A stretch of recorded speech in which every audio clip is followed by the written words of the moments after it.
আসসালামু আলাইকুম।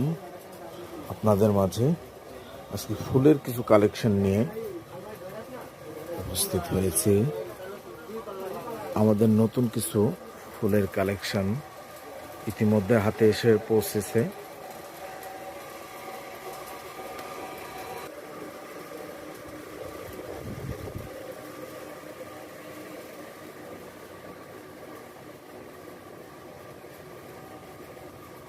তাই যাদের ফুলের টব, চায়না ফুল গাছ প্রয়োজন বা কেনার কথা ভাবছেন, অতি শীঘ্রই আমাদের messrs Belal banning and furniture mart, যার স্থান ভেড়ামারা মধ্যবাজার, সাবেক রূপাঞ্জলি হলের সিনেমার সামনে, ভেড়ামারা কুষ্টে।